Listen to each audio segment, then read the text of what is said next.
Hello guys, দেখো এই যে টর্চটা আমি নিয়েছি, রিসেন্ট নিয়েছি। তো এই টর্চটা খুব পাওয়ারফুল এক টর্চ, যদি ওটা চার্জটা কম আছে। তো প্রথমেই নিয়েই আমি যেটা প্রবলেম ফেস করেছি সেটা হচ্ছে এই অংশটা যথেষ্ট পরিমাণে হিট হচ্ছে। তো আমি প্রথমে বুঝতে পারছিলাম না যে কি ব্যাপার, এটা কেন হিট হচ্ছে। হয়তো ব্যাটারির কোনো শর্ট সার্কিট হয়েছে কিনা, বা সুইচের সাথে কোনো সার্কিট বোর্ডের প্রবলেম হয়েছে কিনা। তো যাই হোক, ওর প্রবলেম না। এর মধ্যে যে ল্যাম্পটা আছে, এলইডি ল্যাম্পটা, এটা যথেষ্ট পাওয়ারফুল এবং এর মধ্যে একটা হিট সিং দিয়ে আছে, ওটা কিন্তু এই জায়গাটা হিট করে। তো যাই হোক, এর ব্যাটারি ব্যাকআপ যথেষ্ট কম।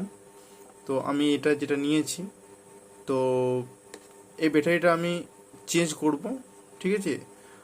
আর অনেকের ক্ষেত্রে দেখেছি যে ল্যাম্প কেটে গেছে, বা সুইচ বসে গেছে, বা সার্কিটের কোনো একটা সমস্যা হয়েছে। সার্কিটের সমস্যা হলে টর্চটা কিন্তু পুরোপুরি বাতিল বলা যেতে পারে।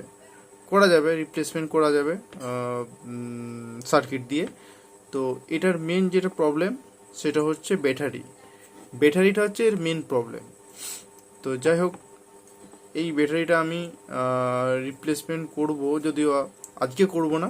তো এটার খুলে কিভাবে সেটা আমি বলে দেবো। যারা টর্চে বা টর্চ নিয়েছো, মোটামুটি কাজ জানো, তাদের ক্ষেত্রে এটা সুবিধা হবে। আমি প্রথমেতে এইভাবে ঘুরিয়ে দেখছিলাম যে আগেকার মতো ম্যানুয়ালভাবে এইভাবে ঘুরিয়ে ঘুরিয়ে ঘুরিয়ে, কিন্তু এটা অ্যাকচুয়ালি দেখতে পাচ্ছ এটা ফ্লেক্সিবিলিটি আছে এখন পর্যন্ত।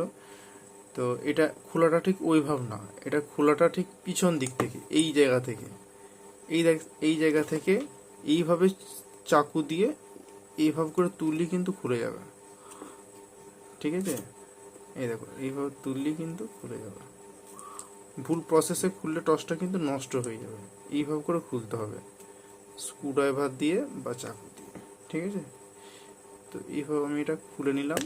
এই দেখো, খুলে নেওয়ার পর যেটা আমি দেখবো, দেখো ব্যাটারি, এটা হচ্ছে ব্যাটারি। এইভাবে টানলে কিন্তু হবে না, কারণ এইটা দিয়ে কিন্তু সার্কিটটা আসবে না। এটা পিছন দিকটা কিন্তু খুলতে হবে, ঠিক আছে। পিছন দিকটা খোলাটা দেখালাম। এরপরে হচ্ছে যেটা ব্যাপার, সেটা হচ্ছে যে এর সামনের দিকটা কীভাবে খুলব। এর সামনের দিকটা খোলার হচ্ছে এই যে অরেঞ্জ কালারের যে এর গার্ডটা আছে, এটাকে ঠিক এইভাবে করে দিয়ে এইভাবে তুলতে হবে। এই দেখো উঠে যাচ্ছে, এই দেখো উঠে গেল। এরপর তোমাদের একটা জিনিস দেখায়, এই লেন্সের কথা বলছিলাম।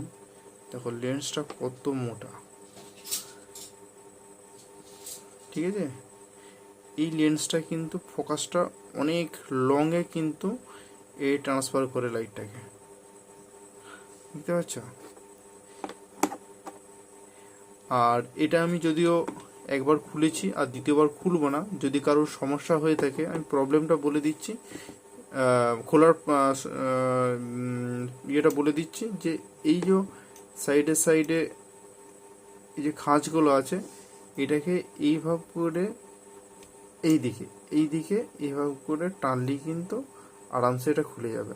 যেটা লক আছে দিয়ে এইভাবে টানলেই কিন্তু এই মাথাটা বেরিয়ে চলে আসবে, দিয়ে সার্কিটটা এইভাবে টেনে নিলে কিন্তু বেরিয়ে যাবে। তো নতুন টর্চ, এটা টর্চটা আমার কোনো সমস্যা যদিও নেই। যদি কারোর ল্যাম্প কেটে গিয়ে থাকে, অনেকের ল্যাম্প কেটে যায়, তো ল্যাম্পটা রিপ্লেসমেন্ট তোমরা আরামসে করতে পারবে। এটা খুলে নিলেই, বললাম কি, এইটা এইভাবে করে ঘোরাবে, এইভাবে করে যে কোনো স্ক্রুড্রাইভার দিয়ে ঘুরাবে, দেখবে আস্তে আস্তে ঘুরবে, টেনে নেমে দেখবে খুলে যাবে। আস্তে আস্তে খুলবে, নাহলে কিন্তু নষ্ট হয়ে যেতে পারে, সার্কিটের কোনো প্রবলেম হতে পারে। তো আমি এটা খুলছি না, যেমন ছিল আমি সেইভাবে আমি লাগিয়ে দিচ্ছি, ঠিক আছে। ওকে, তো যাই হোক, এই টর্চটা মতো অনেক কোয়ালিটির টর্চ বেরিয়ে গেছে। এটা খুব হার্ডি টর্চ।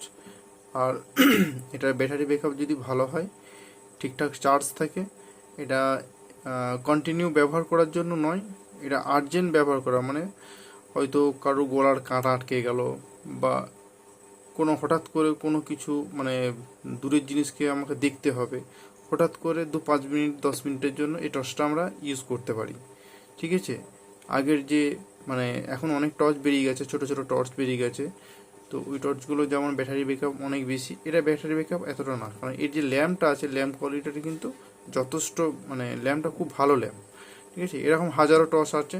তো যাই হোক, আমি এই টর্চটা আমি একটা এক্সাম্পল দিয়ে দেখালাম যে কীভাবে খুলতে হয়। এবার বিভিন্ন টর্চের বিভিন্নভাবে খোলা নিয়ম আছে। তো এই টর্চটা আমি যেহেতু নিয়েছি, এই কোম্পানির যারা টর্চ নিয়েছো, যদি কোনো সমস্যা হয় এইভাবে করে তোমরা কিন্তু টর্চটাকে ঠিক করতে পারবে। ধন্যবাদ।